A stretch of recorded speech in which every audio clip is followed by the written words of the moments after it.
about the exhibition. So it's a big part of the business, big part of what we do, and we've been doing this for 10 years, and every year we've grown. It's just become a little bit bigger, and we celebrated our 10th anniversary in 2019 with a mega show. It was really successful, really big. We had some great speakers.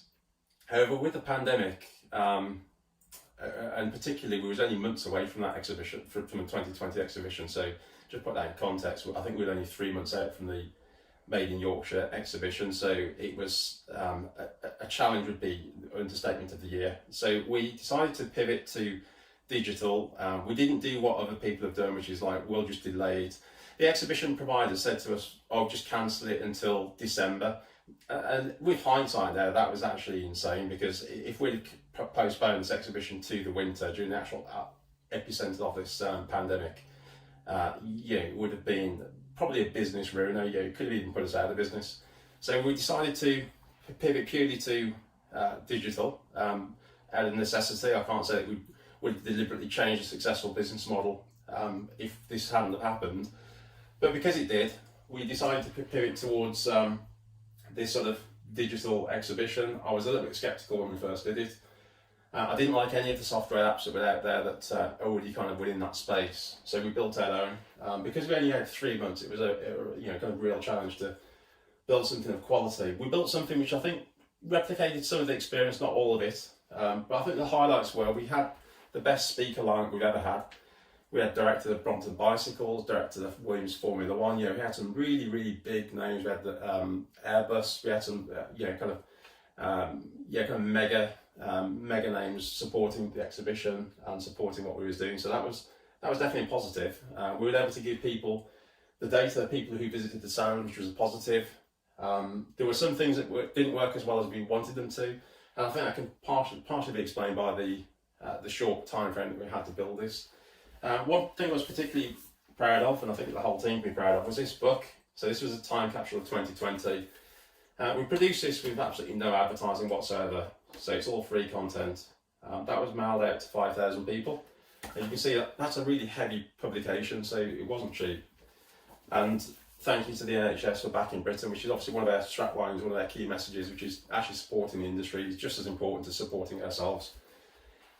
We then did another virtual exhibition. We didn't promise this, or it wasn't in the original schedule, but we thought, what an opportunity this is to promote British manufacturing as a career choice, because the stability of the industry during the pandemic has been phenomenal. And we created this sort of cool brand, free jobs board that members can participate in. And again, we just contacted members and said, send us your stories of success stories within your apprenticeship scheme and any young people that you've helped. And there's some fantastic stories, day in the life of how to work in particular roles within the jobs. So that was really rewarding. We did a mural, so all of these images here, they're young people who work in their manufacturing company, member companies. So really pleased with that. However, it's nice to do these nice things, but ultimately with a membership organisation, we have to have a commercial aspect to this, and we can't continue doing something without the consent of the membership. So we've been speaking to members on a regular basis. The breakfast mornings, which we went virtual, we're regularly speaking to people, which is, how do you feel about this being physically available and actually doing it at your premises? And it's still too early. So even though we're getting towards the end of summer 2021, people are still not quite ready for a full return to normal. And I just just say one thing. Some people think that we're through this pandemic, and I can tell you now that we're not. So we've still got the winter to go. People are still not happy to have large groups of people on their premises, even now. So whilst you could say, well, okay, we March, April next year, it will be over. Will it really? And I'll say that in all seriousness. As a business, I've got to do what's right for their members and for their employees, and make sure that we're here for you, not just in a year's time, but in 5 years' time and in 10 years' time. So it's about being innovative, but also being sensible. So what are we doing that's different? I should make that a bit smaller. So if I start off with, if I start off with talking about what Back in Britain 3.0 is, because you might think, well, what is 3.0? You've got Industry 4, you've got Back in Britain 2.0, what does it all mean? So Back in Britain we launched as a 1.0, which is really in person, nothing else, nothing online, just physically, physical attendance. And you could argue that our exhibition is actually a 1.0. And just a quick overview of the exhibition. The actual exhibition market, most people don't know this, but the actual exhibition market is in contraction. So every year they get a bit smaller. Now, our exhibition was actually getting bigger, but because we operate quite a small percentage of that pie, we could expand even into a contraction. So it kind of creates an optical illusion that exhibitions are growing, but in actual fact, our exhibition was growing, but the exhibition market was not. So 1.0 is definitely the physical exhibition. 2.0, I think, is our sort of digital exhibition. So it's really this. It was really that. So I would say that was our sort of 2.0. And I think that, sort of, we still need to meet in person, we still need to do business in person eventually, and there's a depth to relationships that you can't completely do online. So 3.0 is about creating the best of both worlds. So yes, we've got some digital progress, we're doing things online, but we want people to meet in person.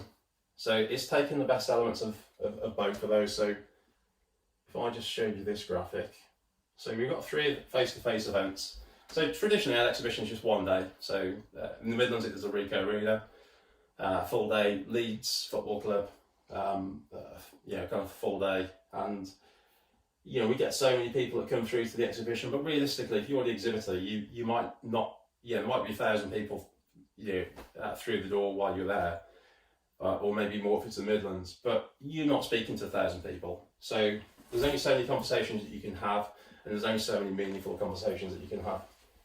So the face-to-face events are really an exclusive 3-day festival. Think of it like the Edinburgh Fringe Festival. So this kind of sits in front of the sort of the virtual exhibition, which will now be 365 days a year from the start of it. So we're meeting Wolverhampton. Then we've got an event at Derby Football Club, which is a fantastic venue. And obviously you can see Wolverhampton, Derby, Leeds. You can see how this progresses geographically as well. And then we've got an event at Leeds at a fantastic venue called the Terrace in Leeds City Centre. So there's a nice outdoor, big outdoor area. And the idea being that exhibitors will network. We'll have poser tables. You'll have 3D elements on there. You can actually interact and engage with other stands. You can have a walk around their facilities virtually. In addition to having some meaningful contacts, we'll have some really good keynote speakers. So because of what's going on, we're sort of reaching out to some futurist speakers. There's quite a few on the circuit. A lot of the really good ones are actually not based in the UK, so we're looking to perhaps fly somebody in. And that will be something a theme that we want to sort of work on, because I think that could really be useful to companies. Back in Britain in numbers. So the live events will be a much smaller audience than our physical exhibition, but it'll still be a substantial number of people. So we're looking to engage with 300 people at our live events, 3 live events. There'll be 3,000 virtual attendees. Obviously we're going to print one of these again, but it'll be the Back in Britain 3D directory, and I'll talk to you about what that means in a second. We've got a database of 11,000 opt-in mailing contacts. That's anybody who's ever been to anything that we've ever organised. So it's quite a big number, bigger number than most people realise. This is opt-in as opposed to people that we haven't just bought this off a database company. These are companies that actually engage with us, and our target demographic is 2 million turnover plus.